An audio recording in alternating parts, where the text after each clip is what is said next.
मैं तुम्हें एक ऐसी कहानी सुनाता हूं जो तुम्हारे कानों में छुपी रह जाएगी और फिर कभी वही नहीं रहेगी। यह किसी पुस्तक में नहीं लिखी गई, ये मेरे कदमों की मिट्टी के बीच, रात के सन्नाटे में और उन लोगों की आंखों में बसी है जिन्होंने देखा, पर अब तक कोई पूर्ण रूप से सुनकर नहीं जाना। ध्यान से सुनो, हर शब्द का महत्व है। जब मैं एक छोटे से गांव के बाहर गया, रास्ते में एक बूढ़ा दीपक जल रहा था, पर उससे अजीब बात थी, दीपक का तेल कभी घटता नहीं था। लोग कहते थे यह दीपक हर रात किसी एक घर की खिड़की पर खुद ब खुद जलकर बैठता है और फिर सुबह तक वहां कोहरा सा छा जाता है। पर कोई भी यह नहीं जान पाया कि दीपक किसे ढूंढता है और क्यों। मैंने देखा कि दीपक हर बार उसी एक घर की ओर जाता, पर वह घर एकदम खाली था, दरवाजा सदा बंद रहता था। गांव वाले कहते उस घर का नाम है मिट्टी का सच, पर उसे छूने वाला कोई नहीं कि आखिर उस दीपक को क्या खोजना था। मुझे भीतर जाने की इच्छा हुई, पर रात ने कहा पहले एक वादा पूरा कर। मैंने पास के तालाब पर 3 बार पानी लिया और हर बार पानी के ऊपर एक छोटा सा प्रतिबिंब उभरता, पर वह प्रतिबिंब किसी अजनबी की नहीं बल्कि मेरे अपने चेहरे का था। पर चेहरे पर एक नया सवाल, किसी ने मेरी यादें, कुछ छोटे छोटे पन्नों को चुरा लिया है। वह सुनकर मेरा दिल थम गया। मैंने जैसे तैसे घर के दरवाजे की कड़ी खटखटाई, खोलने वाला कोई नहीं था। अचानक दीपक आत्महीन फ्लैश की तरह उड़कर मेरे सामने ठहर गया। उसकी लौ में कोई शब्द लिखे थे, पर वे शब्द पढ़ने पर गायब हो जाते।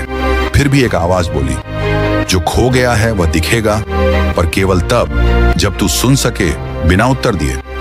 मैंने सीना ठोक कर कहा, मैं सुनूंगा। दीपक ने मुझे एक पतली सी दरार से अंदर आते देखा। एकदम अगल बगल का अंधेरा और फिर दीवार पर पत्तियों जैसी परछाइयां नाचने लगी। घर के अंदर एक छोटा सा मेज था, उस पर एक पुरानी चिट्ठी रखी थी। चिट्ठी का मुहर फूलों जैसा और ऊपर लिखा था, जोखिम नाम रिस्क नेम।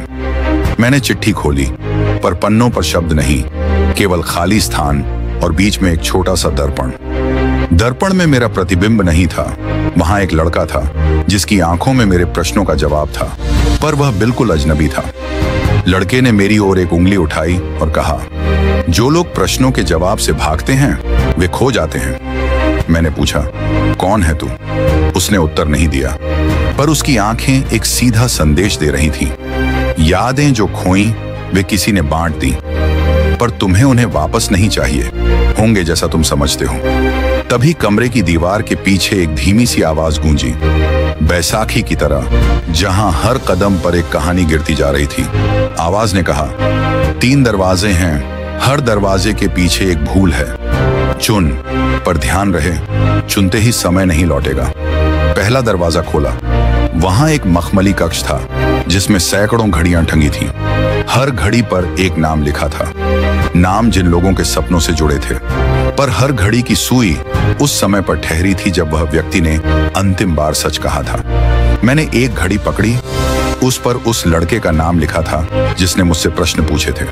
घड़ी की सुई फिसलने लगी और हर टिक के साथ उस लड़के की हंसी कमरे में फैल गई, पर साथ ही एक आवाज आई, सच बोलने की कीमत भूल जाओ तो हवा में खो जाओगे।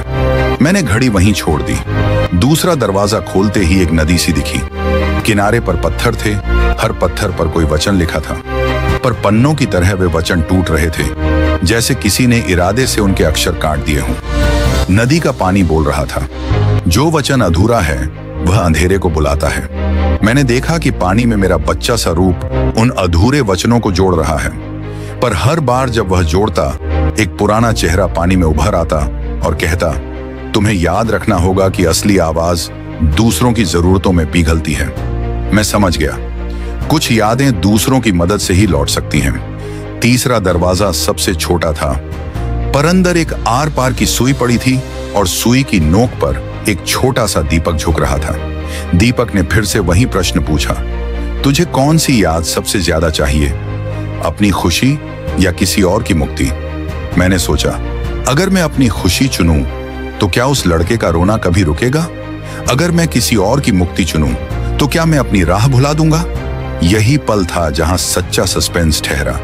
समय ने ठहराव लिया और मैंने एक कदम पीछे हटकर देखा।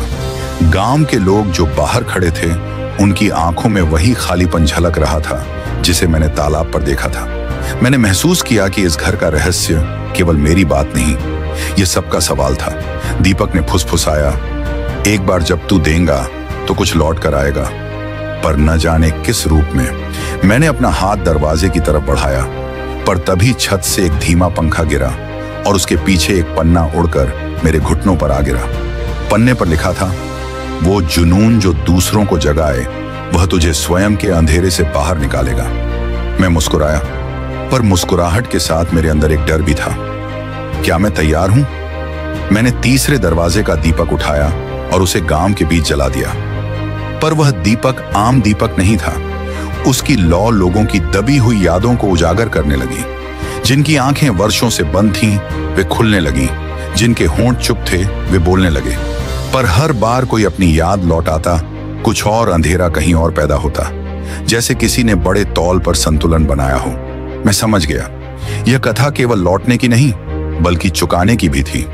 एक युवक अपनी मां की हंसी लौटाकर रोते रोते गिर पड़ा, पर उसकी आंखें शांत हो गईं। एक बूढ़ी औरत ने अपने खोए हुए गीत की धुन लौटाई और गांव के पुराने कुएं से एक गहरी आवाज उठी, मानो कोई पुराना श्राप टूट गया हो।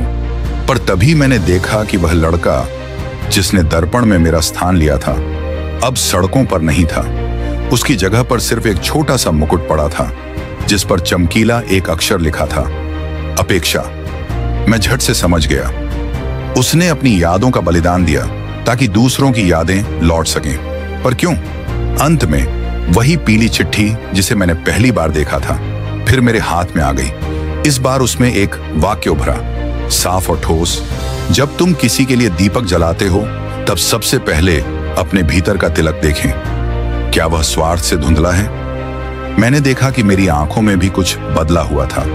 एक छोटा सा कैमरा सा फ्रेम जो अब ठीक से देख पा रहा था कि सच में किसे रोशनी चाहिए और किसे सिर्फ दिखावा।